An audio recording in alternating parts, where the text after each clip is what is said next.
Content is the king.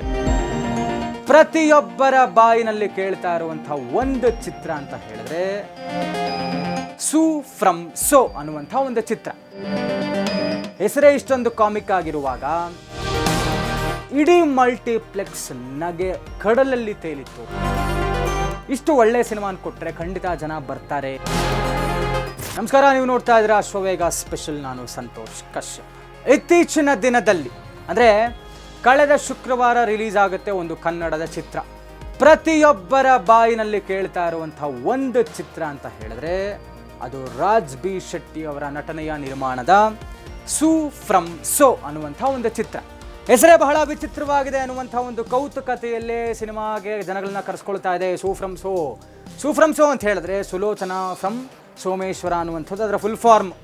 ಹೆಸರೇ ಇಷ್ಟೊಂದು comic ಆಗಿರುವಾಗ ಇದು ಬಹಳಷ್ಟು ಜನರನ್ನು ಥಿಯೇಟರ್ ಫುಲ್ ಮಾಡುವಂತಹ, ಮಲ್ಟಿಪ್ಲೆಕ್ಸ್ಗಳನ್ನು ಫುಲ್ ಮಾಡುವಂತಹ, ಶೋಗಳನ್ನು ಹೆಚ್ಚು ಮಾಡುವಂತಹ ಒಂದು ಕೆಲಸಕ್ಕೆ ಮುಂದಾಗಿರುವಂಥ ಒಂದು ಚಿತ್ರ ಸೂ ಫ್ರಮ್ ಸೋ.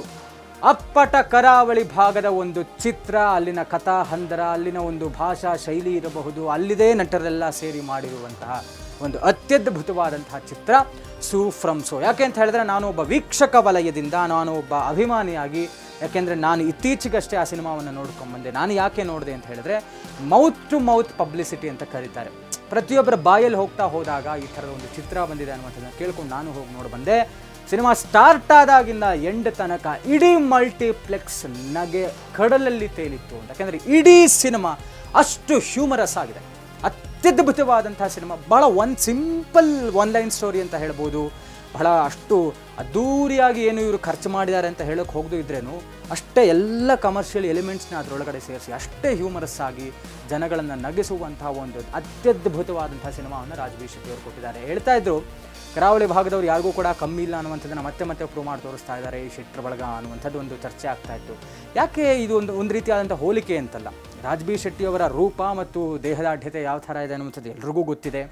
ಆದರೆ ಈ ಕಡೆ ನೋಡೋಕ್ಕೆ ಹೋದರೆ ಹಾಗಾದರೆ ಕರಾವಳಿ ಭಾಗದವ್ರಿಗಿಂತ ಈ ಕಡೆ ಭಾಗದ ಜನ ಹಾಗಾದರೆ ಪ್ರತಿಭೆಯಲ್ಲಿ ಕೊರತೆ ಅಂತ ಆಯಿತಾ, ಅಥವಾ ಸರಿಯಾದಂಥ ರೀತಿಯಲ್ಲಿ ಸಿನಿಮಾಗಳು ಇವ್ರ ಕೈಲಿ ಕೊಡೋಕ್ಕಾಗ್ತಾ ಇಲ್ಲ ಅನ್ನುವಂಥ ಒಂದು ಚರ್ಚೆ ಬಂದೇ ಬರುತ್ತೆ. ಎಲ್ರಿಗೂ ಗೊತ್ತಿದೆ ಇತ್ತೀಚಿನ ದಿನಮಾನದಲ್ಲಿ ಥಿಯೇಟರ್ಗಳಿಗೆ ಜನ ಬರ್ತಾ ಇಲ್ಲ, ಸಿನಿಮಾ ಓಡ್ತಾ ಇಲ್ಲ ಅನ್ನುವಂಥ ಒಂದು ದೂಷಣೆ ಮಾಡ್ತಾನೆ ಇದ್ದಾರೆ. ಆದರೆ ಸೂ ಫ್ರಮ್ ಸೋಗೆ ಹೆಂಗೆ ಬರೋಕ್ಕೆ ಸಾಧ್ಯ ಆಯಿತು ಅನ್ನುವಂಥದ್ದನ್ನ ಒಂದು ರೀತಿ ಯೋಚನೆ ಮಾಡಿ. ಯಾಕೆ ಅಂತ ಹೇಳಿದ್ರೆ here the content is the king ಅಂತ. ಅಂದರೆ ಕಥೆಯೇ ಇಲ್ಲಿ ನಿಜವಾದಂಥ ಹೀರೋ ಅಂತ. ಯಾರು ಹೀರೋ ಇಲ್ಲ, ಆಡಂಬರ ಇಲ್ಲ, ಸೆಲ್ಫ್ ಬಿಲ್ಡಪ್ಸ್ ಇಲ್ಲ, ಹೇಳ್ಕೊಳ್ಳೋ ಥರದಲ್ಲಂತ ನಾವು ಹಂಗೆ ಮಾಡಿಬಿಟ್ಟಿವಿ, ಯಾರೂ ಮಾಡದೇ ಇರೋಂಥದ್ದು ಮಾಡಿದೀವಿ ಅಂತಾರೆ. ಬಂದು ಸಿನಿಮಾ ನೋಡಿದ್ರೆ ಆ ಥರದ್ದು ಏನೂ ಇಲ್ಲ ಇತ್ತೀಚಿನ ದಿನಮಾನದಲ್ಲಿ. ಮತ್ತು ಎಷ್ಟೆಲ್ಲ ಬಿಟ್ಟು ಬಿಲ್ಡಪ್ಸ್ ಕೊಡ್ತಾರೆ, ಎಷ್ಟೆಲ್ಲ ಪ್ರಮೋಷನಲ್ ಆ್ಯಕ್ಟಿವಿಟೀಸ್ ಮಾಡ್ತಾರೆ. ಇದೇ ಸೂ ಫ್ರಮ್ ಸೋ ಯಾವ ಥರದ ಪ್ರಮೋಷನ್ಸ್ ಕೂಡ ಮಾಡಿಲ್ಲ. ಜಸ್ಟ್ ಹಂಗೆ ರಿಲೀಸ್ ಆಯಿತು. ಮೌತ್ ಟು ಮೌತ್ ಪಬ್ಲಿಸಿಟಿನಲ್ಲಿ ಇವತ್ತು ಥಿಯೇಟರ್ಗಳು ತುಂಬ್ತಾ ಇದ್ದಾವೆ. ಯಾಕೆ ಅಂತ ಹೇಳಿದ್ರೆ ರಾಜ್ ಬಿ ಶೆಟ್ಟಿಯವರ ಹೋಲಿಕೆಯಲ್ಲಿ ಈಗಿನ ಹೀರೋಗಳು ಸಿಕ್ಸ್ ಪ್ಯಾಕ್ಸ್ ಮಾಡಿಕೊಂಡು ಏನೇನೋ ತಲೆ ತುಂಬ ಕೂದಲಿಟ್ಕೊಂಡು ನಾವು ಹಂಗೆ ಮಾಡ್ತೀವಿ, ಹಿಂಗೆ ಮಾಡ್ತೀವಿ ಎಲ್ಲವೂ ಹೇಳ್ತಾರೆ. ಆದರೆ ಏನು ಮಾಡಿರ್ತಾರೆ? ಕರಾವಳಿ ಭಾಗದ್ದೇ ಕಲಾವಿದರು ಸೇರಿದ್ದಾರೆ. ಎಲ್ಲೋ ಒಂದು ಕಡೆ ಅವರು ಕೂಡ ಈ ಕಡೆಯವ್ರಿಗೆ ಯಾವುದೋ ಅವಕಾಶ ಕೊಟ್ಟಿಲ್ಲ ಅನ್ನೋದನ್ನು ಬಿಟ್ಟರು ಕೂಡ ಇಷ್ಟು ಒಳ್ಳೆಯ ಸಿನಿಮಾ ಕೊಟ್ಟರೆ ಖಂಡಿತ ಜನ ಬರ್ತಾರೆ. ಯಾಕೆ ಸುಮ್ಮನೆ ವೀಕ್ಷಕರ ಮೇಲೆ ದೂಷಿಸೋದಲ್ಲ. ಇನ್ನು ಮತ್ತೂ ಹೇಳ್ತೀನಿ, ಮಲೆನಾಡು ಭಾಗದ್ದು, ಕರಾವಳಿ ಭಾಗದ ಭಾಷೆ ಅಷ್ಟು ಈಸಿಯಾಗಿ ಯಾರಿಗೂ ಅರ್ಥ ಆಗಲ್ಲ. ಆದರೂ ಕೂಡ ಇಂಥ ಹ್ಯೂಮರಸ್ ಸಿನಿಮಾವನ್ನು ಅರ್ಥ ಮಾಡಿಕೊಂಡು ಜನಗಳು ಅಷ್ಟು ಸಪೋರ್ಟ್ ತೋರಿಸ್ತಾ ಇದ್ದಾರೆ ಅಂತ ಹೇಳಿದ್ರೆ ನಿಮಗೆ ಬೇಕಾದ ರೀತಿ ಕಥೆ ಮಾಡ್ಕೊಳ್ಳೋದಲ್ಲ, ನಿಮಗೆ ಬೇಕಾದ ರೀತಿ ಸಿನಿಮಾ ಮಾಡೋದಲ್ಲ, ಜನಗಳಿಗೆ ಬೇಕಾದಂಥ ರೀತಿಯಲ್ಲಿ ಸಿನಿಮಾ ಮಾಡಿದ್ರೆ ಖಂಡಿತ ಜನ ಬಂದು ನಿಮ್ಮ ಸಿನಿಮಾವನ್ನು ನೋಡ್ತಾರೆ. ಥಿಯೇಟರ್ ಹೌಸ್ಫುಲ್ ಆಗುತ್ತೆ, ಶೋಸು ಸಿಗುತ್ತೆ, ನಿಮಗೆ ಬೆಂಬಲವೂ ಸಿಗುತ್ತೆ. ನೀವುಗಳು ಕೂಡ ನಿಮ್ಮ ಕನಸನ್ನು ನನಸು ಮಾಡಿಕೊಳ್ಳುವಂಥ ಚಿತ್ರರಂಗದಲ್ಲಿ ಯಶಸ್ವಿ ಆಗಬಹುದು ಅಂತ ಹೇಳ್ತಾ ಈ ವಿಡಿಯೋ ಮುಗಿಸ್ತಾ ಇದ್ದೇನೆ. ಇದಾಗಿತ್ತು ಇವತ್ತಿನ ವಿಶೇಷ. ನೋಡ್ತಾ ಇರಿ ಅಶ್ವವೇಗ ಸ್ಪೆಷಲ್.